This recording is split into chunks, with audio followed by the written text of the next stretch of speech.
Türkler için bir gerçek vardı. Karışık yaşadıkları yerlerde artık güvende değillerdi. Bir Rum mahallesinden geçen Türk geri dönmeyebilirdi. Surlar çıkamam. Abi burası merkez oluyor. Merkez işte. Tamam, surlar hangi taraftan? Neler? Surlar. Abi surlar bu iki yer oluyor. Yollarda kontrol noktaları vardı. Rum çeteleri durduruyordu. Bu yüzden Türkler toplandı. Köylerini, mahallelerini terk edip kendi bölgelerine sığındılar. Evli misin burada? Evliyim ama hanımım aynı memlekette Antep. Vatandaş olduk burada. Vatandaş oldun bir de. Ay maşallah, güzel. Küçük adacıklar oluştu. Etrafı Rum kontrolündeki topraklarla çevrili Türk bölgeleri. Adanın %3'ü. Bu adacıkların etrafı tel örgüyle, kontrol noktalarıyla, namlularla çevrildi. Bir açık hava hapishanesi. Burası biliyorsunuz Evet, Sınır farkı. Avrupa Birliği. evet. Avrupa ile aramızdaki çizgiler. Enklav demek kuşatma demekti. İçeri giren her şey Rum kontrolünden geçerdi. Yiyecek, ilaç, inşaat malzemesi, hatta giysi. Rum yönetimi bir liste yaptı. Stratejik malzeme dedi. Rahatça içeriye girip dolaşıp resim çekip çıkabiliyorlar mı? Evet. Hani biz barbardık. Değil mi? Şimdi neyse. Neyse. Geri değil. Geri değil neyse. Bu listede çimento, demir, bot, lastik, battaniye ve daha onlarca malzeme vardı. Yani bir ev yapamazsınız. Ayakkabı tamir edemezsiniz. Kutsal şarap, kutsal su. Küp odamıza bakalım. Kutsal çeşmeliğimizde.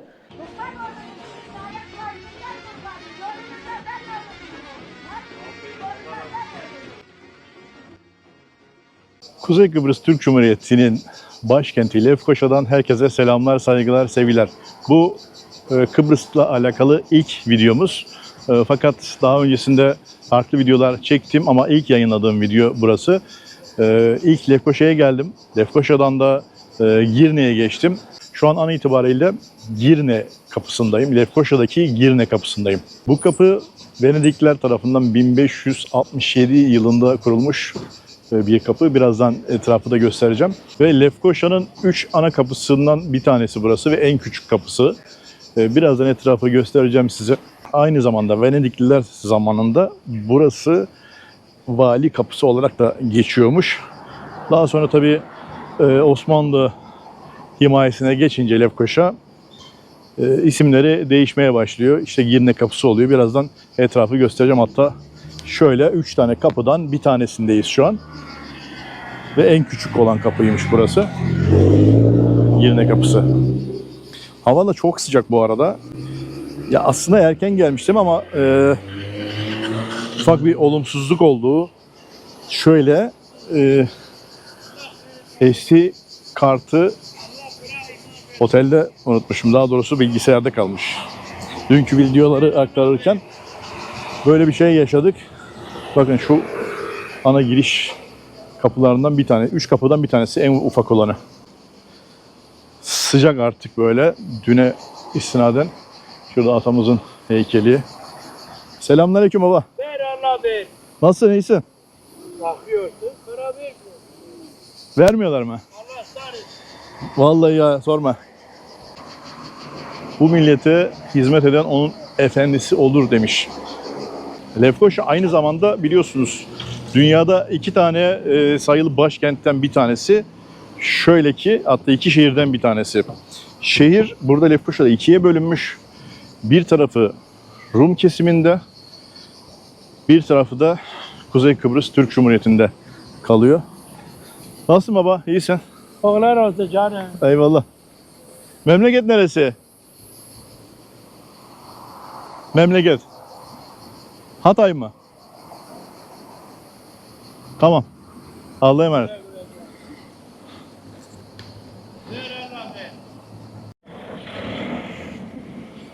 Evet, buradan biraz şöyle yürüyelim. Hatta tam şu noktada Doktor Fazıl Küçük'ün heykeli var. Eskiden şu markayı bilirsiniz. Türkiye'de böyleydi. Sonra farklı bir isim değiştirdi. Logo aşağı yukarı aynı galiba. Burada değişmemiş. Aynı marka devam ediyor böyle. Ne yapıyorsunuz gençler? İyi mi?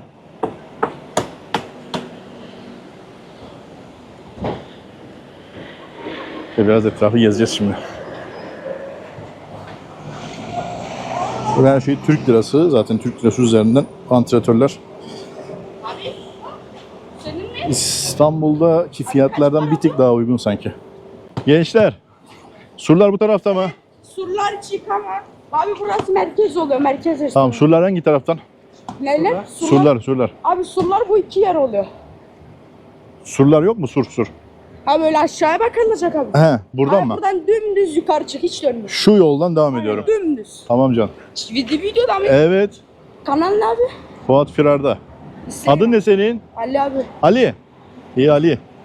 Yazabilir misin abi? Yaz, Fuat yaz. Ali'ye bir şeyler anlat abi. Ne anla? Ali bana anlatsın burayı. Ali sana anlatsın. Ali anlatsın var. Firar'da. Videoya çıktın Ali. Seviyor musun gezi kanallarını? Yes, çok seviyorum abi. Vallahi. Instagram'da değil mi? Gittin mi Türkiye'ye? Yok abi. Yapma ya. Adama bir şeyler anlat. Şey var mı? buradaki şeyler YouTube'dan mı? Evet. anlat. Adama bir şeyler anlat. Bir dakika. Siparişini anlat. Eyvah. Fuat değil. Firar'da. Ha Firar'da. Fuat Evet. Firar'da. Buldun mu?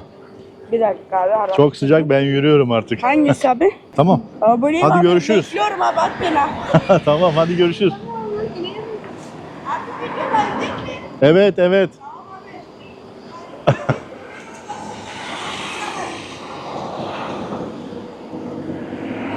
Şimdi tur rehberi falan burada gezinti yapıyorlar. Böyle saygılı da insanlar, genelde yol verme burada adettendir. Selamünaleyküm. Merhaba, nasılsın? Video çekiyorum da geçerken çektim seni ama mahsuru var mı? Tamam. Nasılsın baba, iyisin? Sağ ol. Çekelim ya. Halka tatlısı. Evet. Nerelisin? Gaziantep. Gaziantep'li misin? İyi, güzel, şöyle bir sohbet edelim biraz burayla alakalı seninle. Mikrofon bu elimde. Hı. Evet. Ne zaman geldin Antep'ten? 1984. 1984'te geldin. Evet. Ay maşallah. Ne getirdi seni buraya? Buraya babam rahmetli getirdi. Baba rahmetli Bu getirdi. 76'da geldi. Ne iş yaparsın? Ama bu mesleği tatlı. Evli misin burada?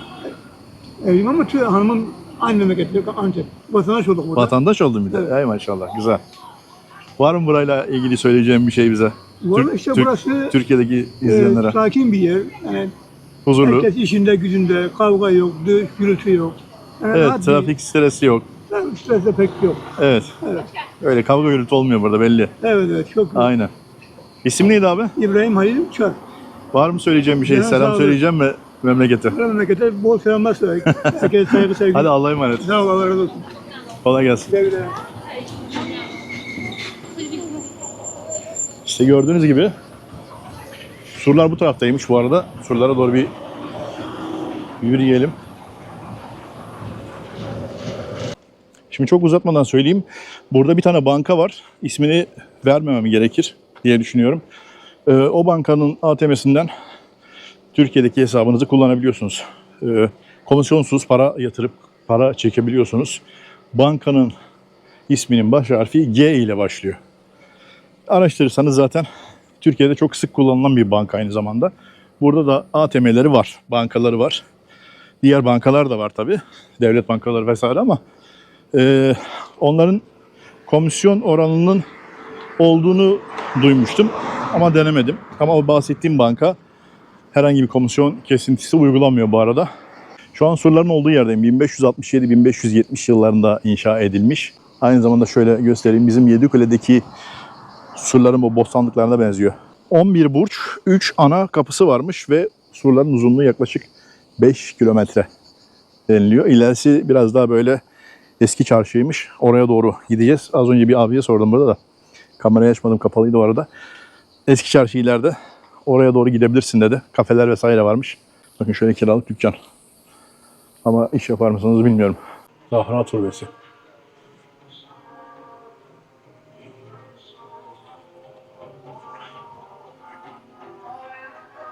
Şu ortak alan KKTC'ye ait. Şurası belli zaman ama iniş olmuyormuş. Belli zamanlarda işte futbol maçları vesaire antrenmanlar yapılıyormuş.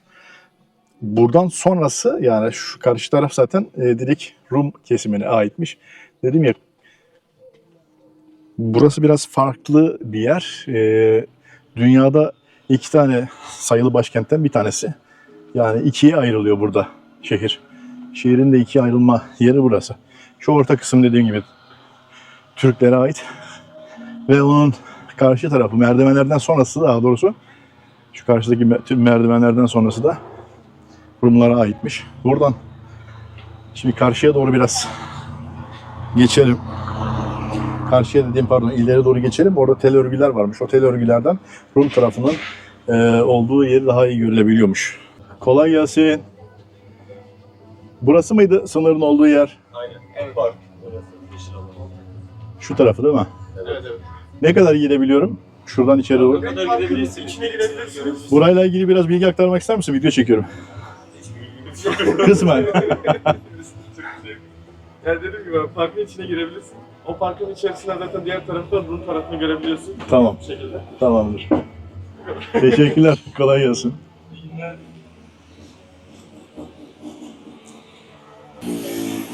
Ne yapıyorsunuz abi siz burada? Biz burada tamirat yapıyoruz. Aa, Kafeterya olacak. kafeterya mı olacak? Evet. Burası çok böyle sıcak iş yapıyor mu buralar ya? Cehennem. Vallahi sorma. Burada mı yaşıyorsun? Evet, onu söyle. Yaklaşık. Ha, sabit buradasın sen. Evet. Oturumu falan. Balık çocuklar burada. Ha, çok iyi. Evet. Tadilat işleri yapıyoruz. Kaynakçıyım ben. Nasıl Kıbrıs? Çok güzel. Neyi güzel? İnsanları güzel, trafiği güzel. Ne yenir burada? Ne yenir? He. Tavuk dolma yenir. Fırın Hadi. kebabı yenir. Nerede yenir onlar? Buranın böyle bir ortak... Fırın kebabı nerede yenir baba en güzel? Ne? Fırın kebabı. Ne yenir burada dedim de fırın kebap dedi. Fırın kebabı. İsim neydi? Kerem. Kerem. Tamam abi. Baba, senin isim? Kamil. Kamil. Burada yaşıyorsunuz. Burada yaşıyoruz. Nasıl, beğendiniz mi? Kıbrıs iyi mi? Biz hep burada Yaşanır mı? Çok güzel yaşanır. Değil mi? Tabii. Stres yok. Aynen öyle. Mis. Geçim rahat. Sıcak hariç her şey çok iyi. Kış yok mu burada ya? Kış yok. Yandık Bir ay. gittik vallahi. 2-3 ay sürüyor. Çok iyi, çok iyi. O da yani ılık. Ilık. Sen ne kadardır yaşıyorsun burada? Babam zaten kendisi. Ha, beraber Evet, hep beraber çalışıyoruz. mecburiyette. Biz kaç sene oldu? 20. Sen evli misin? Evet. Ay maşallah. Kıbrıslı mı? Evet. Yenge. Teşekkür ederiz. Nasıl, anlaşabiliyor musunuz rahat? Evet. Problem yok. Aynı değil mi? Aynı abi. Hiçbir problem yok. İyi, güzel. Bazı şeyler, söylentiler var yani ama Nasıl yani? yani işte uyumsuz O anlaşamayız insanına falan. göre değişir o ya. İnsanına göre de değişiyor. Tabii. Genelinde öyle bir şey yok ama. Güzel. Böyle partizanlık da yok. Çok iyi ya. Ayrım yok. Ayrım yok. Siz kafeleri mi yapıyorsunuz genelde? Kafe işleri mi yapıyorsunuz? Güzel bir şey yapıyoruz. Kaynak belli bir şey olsun ne olursun. Fark etmez. He. Araba Ahmet Cami. Ha, geride kaldı galiba. Surlar içinde. Surlar içinde. Neyse, Allah'a emanet. Sağ ol abi. Aşağıya gidelim. Parkın içine girdim. Size geliyor mu bilmiyorum sesleri. Çekirge sesleri. Burada günün ilk ışıklarında başlar. Gecenin bir yarısına kadar, hatta ya hava kararına kadar diyelim. Bu çekirge sesleri buranın orkestrası. Ama hiçbir zaman için böyle evlerin içerisinde kolay kolay girmez ya da görmedim ben. Sağda solda görünmüyor bile, yani uçuşmuyorlar bile. Sadece bu şekilde bir ses var. Şimdi parkın bu tarafına doğru biraz daha yürüyeyim bakalım. Nerede bir görüntü alabiliriz. Tel örgülerin oradan Rum tarafını görebiliyormuşuz dediklerine göre. Sol taraf bizim askeri bölge. Oraya geçemiyoruz. Şimdi bakalım şuraya.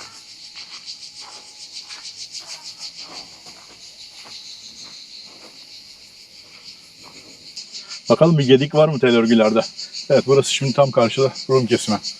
Oraya doğru geçiyoruz. Biz de yabancı. İstanbul mu? Evet, İstanbul'dan geliyoruz. Öyle bir yıllık izne çıktık, tatile çıkalım dedik. Şimdi bu daha birinci günümüz.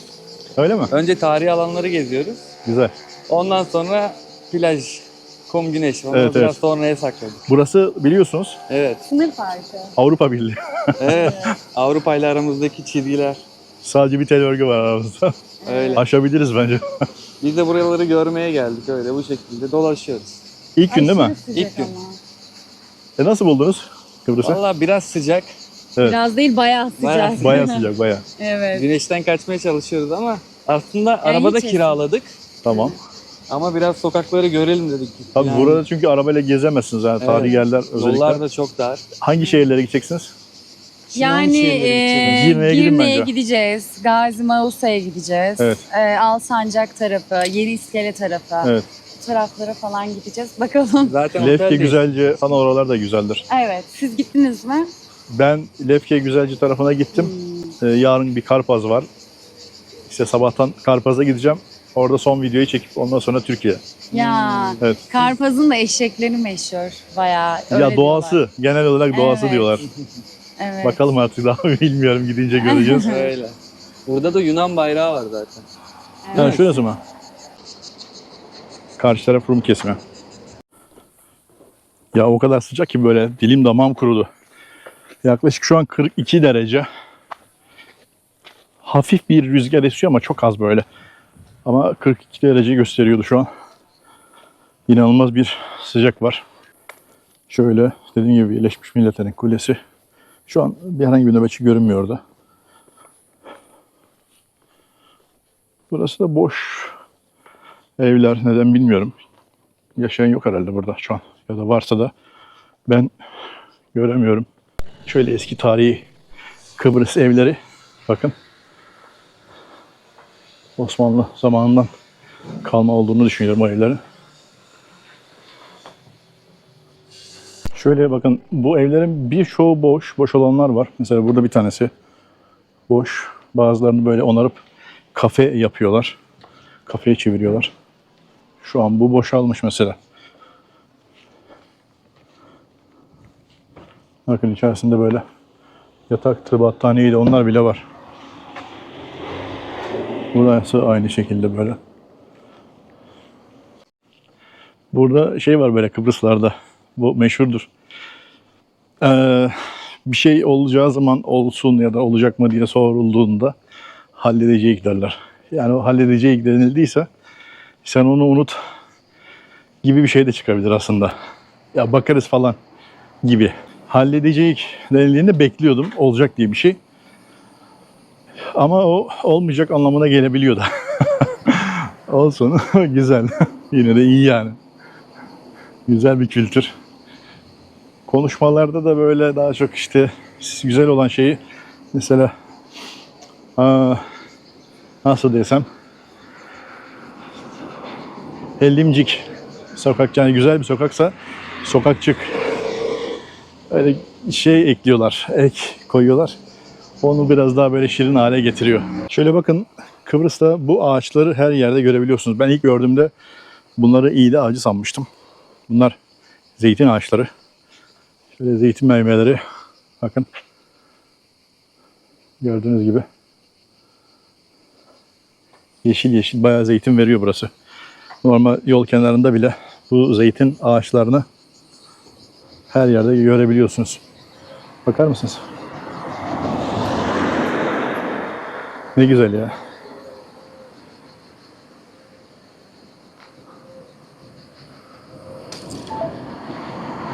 Yola devam.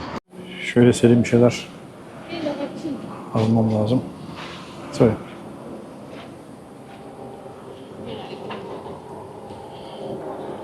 Var ya, telefon her şey yanıyor, biliyor musunuz? Acayip sıcak. Sıcak, yine sıcak. Şöyle bir önce bir şunu alayım. Şimdi bir içeyim, tekrar bir şeyler alacağım muhtemelen. Kolay gelsin. Merhaba. Kadın da Türk mesanıymış. Çok sıcak ya. Evet, dışarısı. Nasıl yaşıyorsunuz böyle sıcak? İçerisi güzel. 25. Bir dakika, şöyle şunu bozuk var da onun için dedim.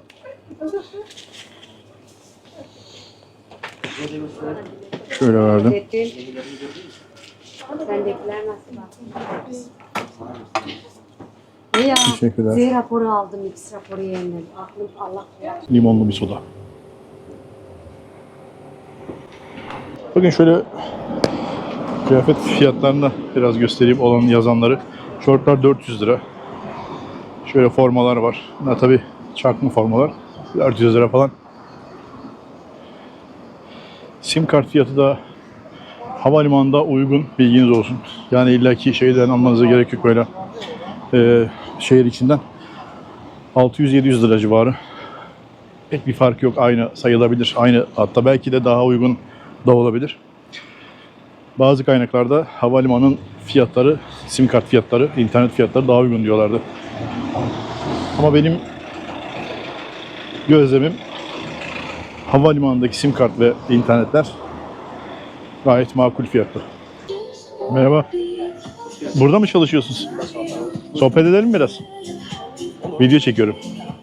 Biraz burayı anlatır mısın bana bildiğin kadarını? Bölgeyi. Gel şöyle gölgeye. Şu an Lefkoşa surlar içindeyiz. Evet. Şuradan çekebilirsiniz. Kumarcılar Hanı burası. Burası ne? Kumarcılar Hanı. Kumar mı oynuyorlar burada? Evet, eskiden burada kumar oynuyordu. Öyle mi? Nereden giriliyor oraya? buradan. Buradan girişi.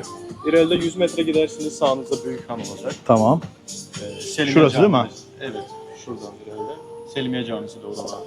Tamam. Handan çıkışta herhalde değil mi? Bu kumarcılar hanı nereden giriliyor şimdi, buradan mı? Şuradan göstereyim size. Buradan gidelim. He. Tam hikayesini biliyor musun onun? Tam hikayesini maalesef bilmiyorum. İçeride tanıtım odası var. Öyle mi? Evet, oradan sorabilirsiniz. Tamam kardeşim. Teşekkür ederim. Bakın şu an içinde bulunduğum yer Kumarcılar Hanı. Şöyle yazıyı koyuyorum isterseniz. Da şöyle yapayım. Şunu böyle ekran resmi alabilirsiniz. Buradan dondurup okuyabilirsiniz. Kesin tarihi belli değilmiş bu arada. Evet, şu an Kumarcılar Hanı denilen yerin içerisindeyim. İçi boş, hiçbir şey yok. Yani dükkanlar kapalı. Burası bir ticaret hanıymış zamanında ama herhalde eski dönemlerde kumar oynanılıyormuş. Ondan dolayı ismi böyle kalmış. Ve kesin bir yapılış tarihi belirtilmiyor. Belli değil yani. Şöyle ki. Gördüğünüz gibi. Çok da böyle kayda değer bir olay yok. Aslında çok güzel bir kafe olabilir burada. Mükemmel bir yer olur yani. Şimdi çıkalım. Biraz da Büyükhan'a gidelim. Evet, Büyükhan'ın şu an girişindeyiz.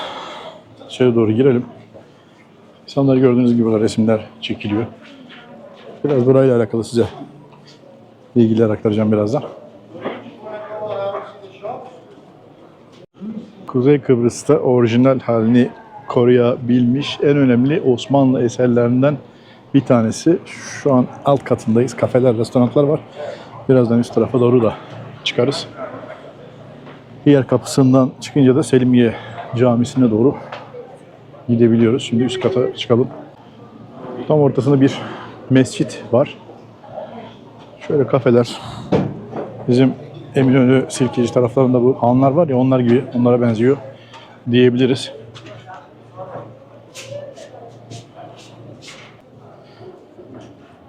Şunun içerisinde böyle evlilik eşya satan yerler. Kolay gelsin. Çekimi yapıyorum ama girebilir miyim? Ne dikiyorsunuz? Hanı ilk defa geziyorum da şöyle bir, çok da sıcak zaten. Hem ben dedim burada belki bir iki sohbet ederiz. Birinde bilgi aktarabilirseniz. Onun için vaktim yok. O kadar Çok iyi vakit. oyun ama Okey. İstanbul'dan geldik. Evet. Gittiniz mi? Çok. Kolay gelsin. Sağ ol, var ol.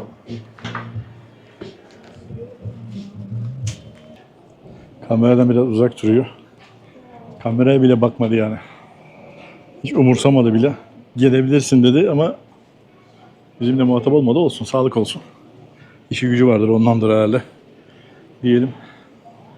Ama mesela böyle yerlerde ben gezerken, İran için söylüyorum. Abi bu kadar mı sıcakkanlı insanlar olur yani? Gören yardımcı olmaya çalışıyor, bir şeyler sorduğunda cevap verip öğrenmeye çalışıyorlar. İnanılmaz yardımsever insanlar. Gerçekten Türkiye'den giden Türkleri çok seviyorlar. İran'da gezmenin ne kadar keyifli olduğunu bilirler. İnanılmaz sıcakkanlı insanlar. Burada da var tabii bu olay ama biraz da bazen ortalık belki farklı milletlerden insanlar olabilir. Yine Türk Cumhuriyeti kimliğiyle ondan dolayı belki biraz soğuk davranıyor olabilirler. Bu arada şöyle hediyelik eşyalar. Kıbrıs'ın sembolü eşekler galiba. Öyle bir durum.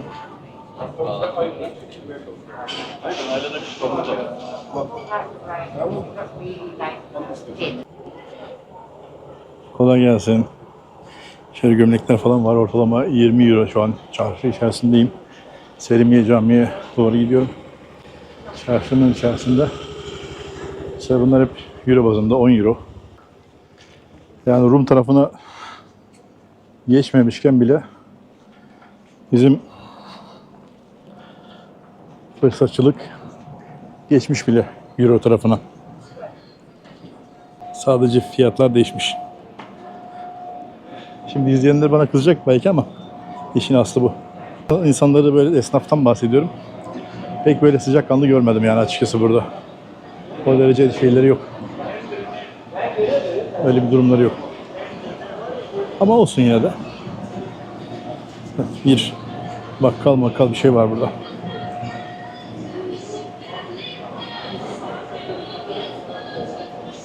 Evet, görkemli Selimiye Camisi. Buradan böyle bir bakalım. Su akıyor mu burada? Sanırım akıyor. Şimdi biraz buradan içeri doğru geçelim. Selimiye Camii'ne doğru. Ondan sonra içeriden bilgiler aktarırım size. Her zamanki gibi tuvalet ücretlidir. Şöyle bakar mısınız? 13. yüzyılda Aziz Sofya Katedrali olarak inşa edilmiş. 1571'de Osmanlı'nın Kıbrıs'ı fethetmesiyle katedrali camiye çevirmişler ve adını Selimiye Camii yapmışlar. Hem Hristiyanlık hem İslam tarihinden izler taşıyor. Şöyle ki Kıbrıs'ın en önemli tarihi yapılarından biri sayılır.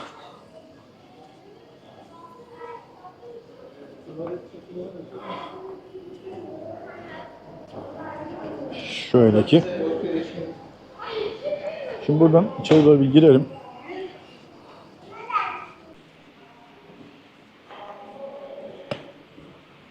Şöyle sütunlar. Muhtemelen bunlar kilise olduğu dönemden kalıntı sütunlar. Bizler şöyle bakar mısınız? Katedral olduğu için zamanında. Burada görevlisiniz. Göreviniz neydi? Buranın rehberliğini yapıyorum. Ayrıca tercümanlığını yapıyorum tarih olarak. Buraya gelen turistlerimize caminin, kilisenin önünde Ayasofya, Selimiye olan camimizin tarihiyle alakalı bilgi aktaran Tamam, ufak bir bilgi kişiyimdir. alsam sizden. Tabii. 1209 yılında yapımına başlanılan Katolik, gotik yapı bir kilise. Evet. 1326 yılında bitmiş inşası. Sadece kralları vaftiz ettikleri mekan olarak yapılmış. Kralları sadece. Ve baş şövalyeleri. 2 tane oda var. Onları anlatacağım detayı. Bakın şurada hemen geçmeyelim şunu. Caminin dışarısında bir kral tacı var. Bakın tam kenarı gözüküyor. Evet. Dışarıya çıktığınızda daha net gözüken bir taçtır. Ters bir kral tacı yapmışlar. Kilise burada şu mesajı veriyor. Şuradan bir taraftan göstereyim, siz anlatabilirsiniz. Siz bakın oradan. Kilise diyor ki burada krallara üstün olan diyor her şekilde biziz diyor. Yani kral tacının ters olmasının sebebi üstünlüğün kilisede olduğunu gösteriyor. Böyle buyurun lütfen. Osmanlı kral tacının ne olduğunu bildiği için ters kral tacının karşıdaki detayı fark ettiniz mi? Böyle yakınlaştırın. Güneş figürü var orada. Güneş figürünün çerçevesinin içerisinde hemen altında Nomen Glory yazısı var. Nomen Glory yazısı demek yüce isim demektir. Güneşe hitaben bir yazı olarak lanse edilmiştir. Osmanlı kral tacını ve Nomen Glory yazısını ayrıca güneşin ne olduğunu bildiği için figür olarak üstünlük mesajı ya her iki tarafta. Osmanlı ne olduğunu bildiği için zarar vermek yerine Allah'ın lafzını güneşin üzerine yazarak ayar vermiş burada. Neden? Güneşin yaratıcısı kimdir? Allah Azze ve Celle'dir. O şerefli isim 455 yıldır orada yazıyor. Çok iyi. Devam edelim. Böyle buyurun. Bakın sağlı sollu yapı içerisinde 6 sağda 6 solda toplam 12 tane sütun vardır. Evet. Neden sizce? Neden? 12 havariyi temsil ettiği için. Yani her Kilise şeyde, zamanından kalan aynen sütunlar. her şeyde detay vardır. Anahtarlıkları görüyor musunuz? Evet. Renkli camlar dahil hepsi 12 tanedir. Hepsi 12 habereyi temsil ettiği için yapılmıştır. Vaaz kürsüsü, minber ve hünkâr mağfiri İstanbul Ayasofya Camisi'nden esinlenerek yapılmıştır. İlk orası camiye çevrildiği için, burası da Ayasofya olduğu için dolaylı bir şekilde aynısını yapmışlardır. 455 yıllıktır, hiç değiştirilmemiştir. Sadece kubbesi ve şerefesi zannımca boyanmıştır. Evet. Hünkâr mağfirinin tahtaları dahi orijinaldir. Sadece boyası değiştirilmiştir. Devam edelim. Odaya geçelim. Ondan sonra diğer tarafa geçeceğiz. Tamam. Bakın şuradaki yazıyı anlatacağım. Odaya hitaben yazılan bir yazıdır bu. Evet. Ortadaki Osmanlı Türkçesidir. Arapça değildir. Evet. Sağdaki şehadettir. Eşhedü en la ilahe illallah. Soldaki eşhedü enne Muhammeden Resulullah'tır. Evet. Ama ortadaki bizlere İslam'ı gönderen Allah'a sonsuz teşekkürler mabında yazılan bir mesajdır. Odaya hitaben yazılmış bir yazıdır. Detayı içeride anlatacağım. Daha net algılayacaksınız. Şöyle geçeyim ben. Buyurun siz. Teşekkür ederim. Orada yukarıda 3 tane sembol var. Fark ettiniz mi? Evet. En altındaki kalkan, başşövalyenin elinde tuttuğu kalkan, üzerinde üzüm sarkımı. Fark ettiniz mi? Evet. Ortadaki başına giydiği miğfer, sadece gözleri gözüküyor ya, başşövalyenin gözleri gözükmesi lazım kendini koruması için. Şimdi başşövalye olduğu için güçlü bir hayvanı temsil etmesi lazım. Veyahut da güçlü bir hayvan başşövalye temsil etmesi lazım. Fil hortumu. Fil ortamı. Görsel olarak fil güçlü müdür? Yani. Ama yürek olarak fil güçlü değildir. Bir fareyi gördüğü zaman ne olur? Yani. Değil mi? Ya mantıklı ama adamlar şöyle düşün. Bizim komutanlarımızın da rütbeleri olması lazım ki makamları belli olsun değil mi? Evet. Başşövalye olduğunu bir şekilde kanıtlaması için onu başına giymesi lazım. Fil hortumunu Fil geçirmiş hortumu gibi kapıya. bir işte figür, işte onu giymesi lazım ki adam ben başşövalyeyim diyebilsin, değil mi? Mantıken. Onun haricinde o da bakın 4 tane, bak şurada insan figürü var. Kol var, gördünüz mü? 4 tane ayrı vardı. Bu tabii 4'ü bundan asimile edilmiş, bilmiyorum. Bizim tarafımızdan yapılmamıştır. 4 tane değiştirilmiş incilerin papazları bunlar. Matta, Loka, Yohanna falan isimleri var ya, tam isimlerini Evet. telaffuz edemiyorum.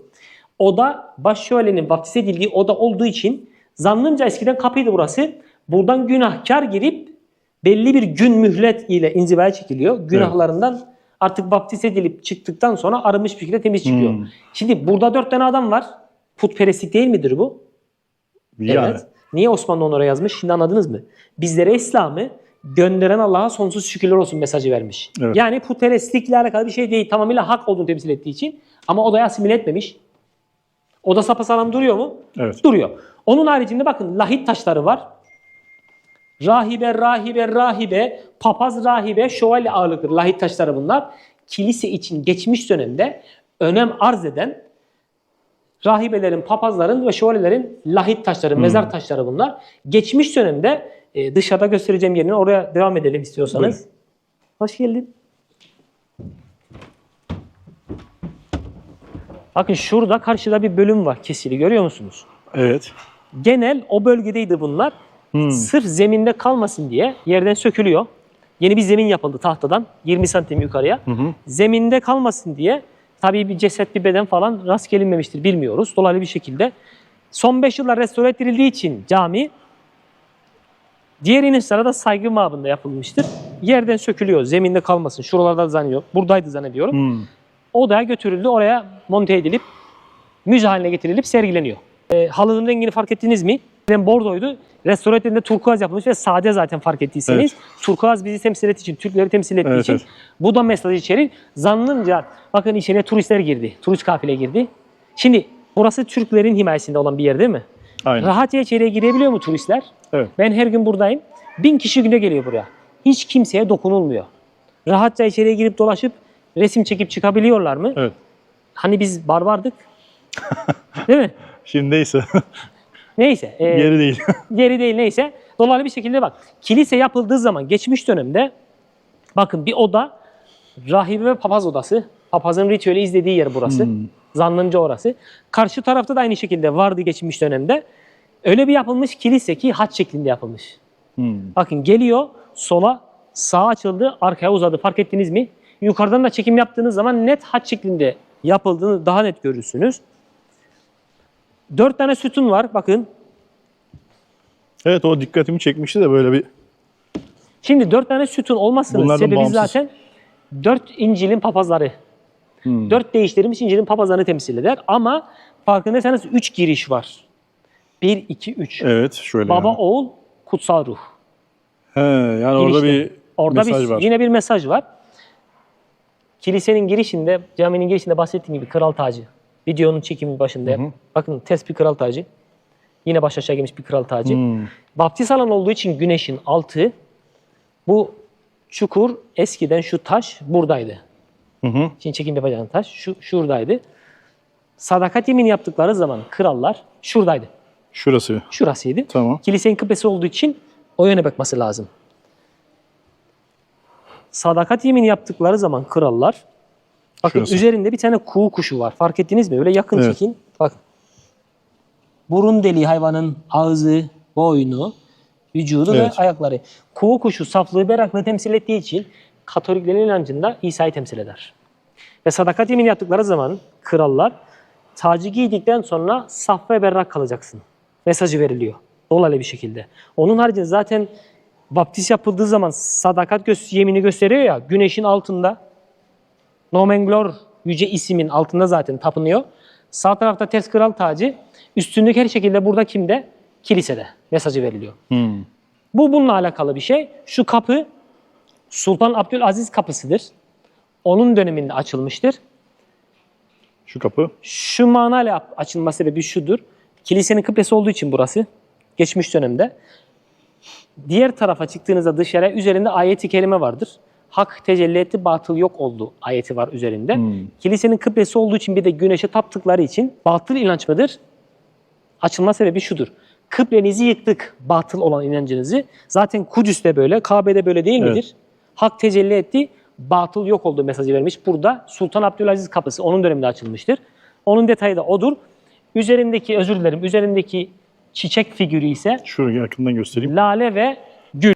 Lale biliyorsunuz tekliği Evet. temsil ettiği için Osmanlı döneminde Allah'ı temsil ederdi. Osmanlı döneminde yapılmış değil mi? Evet. 2 tane lale var ama mimar sanıyorsam orada bir yanlış yapmıştır. Diğeri de gül. Evet. Hz. Muhammed'i temsil ettiği için. Genel cami içerisinde pencere ve kapıların üzerinde böyle şeyler vardır. Bir de kutsal şarap, kutsal su küp odamıza bakalım. Kutsal çeşmeliğimizde. Evet bakın. Farklı ebatlarda küpler var içeride. Evet. 2 tanesi gömülü. Bilimsel olarak düşündüğünüzde soğutucu görevi görmüş.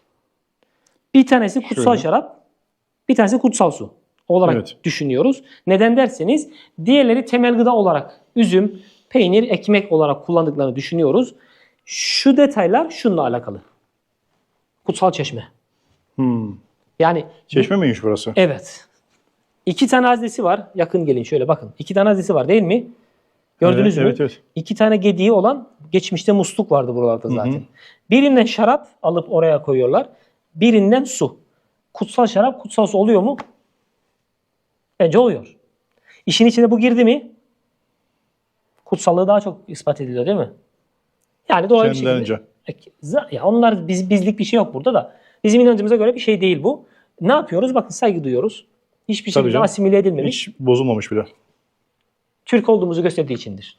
Onun haricinde Osmanlı döneminde zeytinyağı, su, artık bizim ecdat ne tüketiyorsa niye adamlar faydalanmasın? Tabii canım. Yani zaten yiyeceği koruyor. Niye zarar Aynen, versin? Kaldı aynen ki o amaçla kullanılmıştır. İs odası, Yani islerin toplanıp mürekkep yapıldığı, kalem yapıldığı. Yani Mimar Sinan'ın aynen. sistemi gibi. Aynen. Mürekkep yapıyorlar. Dolaylı bir şekilde tabii şimdi hiçbir şey yok. Zaten belli yanık görüyorsunuz. Evet. O dönemden kalma belli. Onun Yapılan haricinde kandillerle alakalı değil mi? aynen. Baptist yaptıklarında kandillerle alakalı. Onun Mimarı haricinde kim? Cami olarak çevrildiğinde biliyor musun? Lüzünyanlar. Lüzünyan Fransızlar diye biliyoruz. Lüzünyanlar Cami mimarı. yok, cami mimarı 2. Selim döneminde yapılmış ama kim olduğunu bilmiyoruz. Evet. Zaten çok bir şey değiştirilmedi. Vaaz kürsüsü, minber ve hünkâr mağfiri yapılmıştır. O da İstanbul Ayasofya'da aynısı vardır. Oradan esinlenerek yapılmıştır. Başka bir şey değiştirilmedi yapı içerisinde. Zaten Sütunlar aynı zaten. 3 tane mihrap var. Başka hiçbir şey Üste bir değiştirilmemiş. şey eklenmiş mi? Hiçbir şey. Hiçbir şey eklememiş. Sadece 2 tane minaresi Bir var. de zeminde güncelleme yapılmış. Zeminde güncelleme yapılmış. Ne açıdan? Bakın orijinal zemin sabit duruyor. Üzerine 20 santim tahta yapılmış yeniden. Evet. Onu orada bırakmamızın sebebi şu panoların arkasındaki zemini orijinal zemini tahrip etmediğimizi gösteren bir şeydir. Aynen. Yani hiçbir şekilde orijinal zemine dokunulmamıştır. Aksine muhafaza edilmiştir mesajı veriliyor. Onun haricinde başka bir şey yok. Camiyle alakalı bir şey Teşekkür varsa ederiz. benim Siz mukabele. kendinizden bahsedin biraz. Ben gördüğünüz üzere buranın rehberliğini yapmaya çalışıyorum. Kıbrıs Türk'üyüm. 1509-10'lu yıllardan beridir buradayız. Konya'dan gelmeyizdir. Konya'dan gelme. Evet, kökenimiz oradan diye biliyorum. Evet. Allah'a şükür. Genelde zaten Anadolu tarafından Konya, Kıbrıs'a çok... Antalya, Alanya diye biliyorum. Evet. Oralarda Konya, Karaman falan bölgesine Karaman, gelmişizdir. evet. Ya bildiğim bu. Şükürler olsun Allah'a. Asimile edilmemişizdir. Mutlusunuz burada. Çok şükür.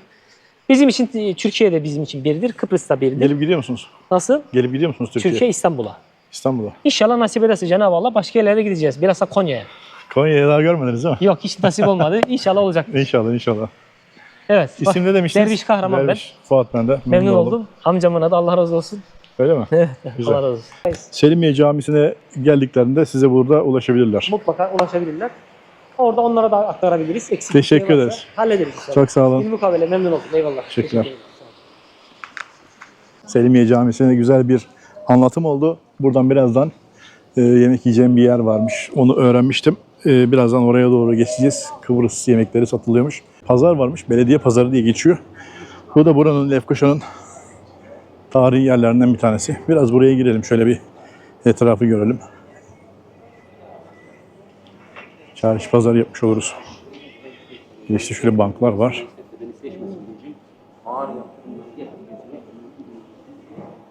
Hediyelik eşyalar. Şöyle sağlı sollu.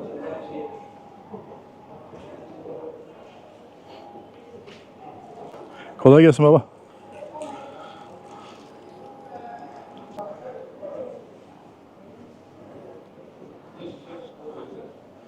Bıçakçı, lokumcu, lokum çeşitleri. Kolay gelsin.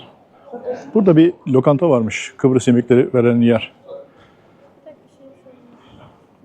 Şimdi şöyle yöresel bir mutfak buldum. Saraba, Kıbrıs Traditional gibi. Yöresel bir mutfak. Şöyle açık alan kliması da açtılar. Sağ olsunlar. Birkaç parça bir şey böyle karışık bir şeyler sipariş ettim. Onların bir tadına bakayım. Selimiye Camii'nin hemen yan tarafında. Tabelası şurada. Gelen yemeklerin bir tadına bakalım önce. Hem acıktım hem susadım. Hepsi birlikte çölde kalmış gibi hissediyorum kendimi.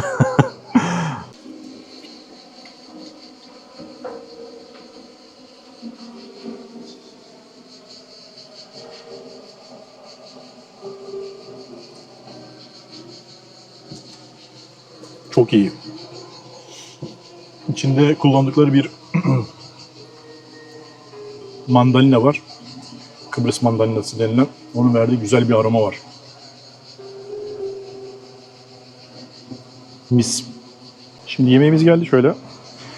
Abla yemeğin şimdi adı neydi? Ben göstereyim burada arkadaşlara anlatayım. Kabak çiçeği dolması. Bu kabak çiçeği. Evet.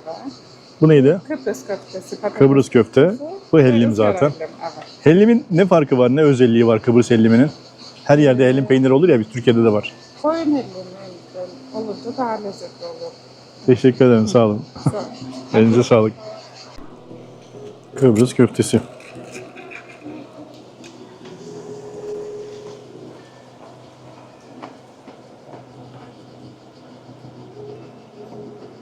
Biraz yağlı. Ama güzel. Yağda kızartıyorlar muhtemelen. Şimdi bir de bunun tadına bakalım şöyle. Kabak çiçeği dolması.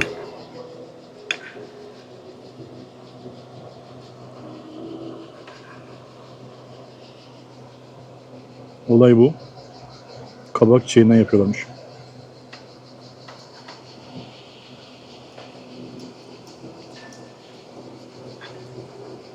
Çok başarılı.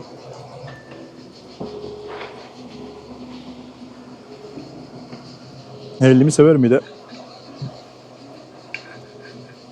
Hellimin tadına bakalım.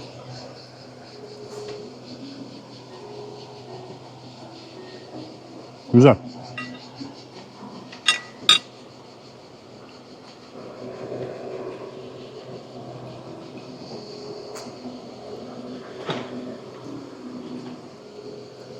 Burada yediğimiz yemeğin içerisinde İzmir köfte, onun haricinde hellim peynir ve kabak çiçeği dolması. Güzel bir limonata geldi. Limonata çok iyiydi gerçekten. Yanında su 700 TL bir hesap ödedik. Yani ortalama fiyatlarda turistik yerlere göre. Elimden geldiğince burayı size göstermeye çalıştım. Girne kapısını, Rum sınır kapısını, surların olduğu bölgeyi, aradaki sokaklardaki evleri, onun haricinde Selimiye Camisi. Videolarını bilirsiniz, böyle uzun uzun geziler yaparak çok fazla yeri göstermeye çalışırım ama son noktaya geldik. En son yemek yedik. Güzel bir Kıbrıs mutfağında. Bu videonun da sonuna geldik. Videomu beğendiyseniz yorum yapmayı, yorumlarınız benim için çok önemli.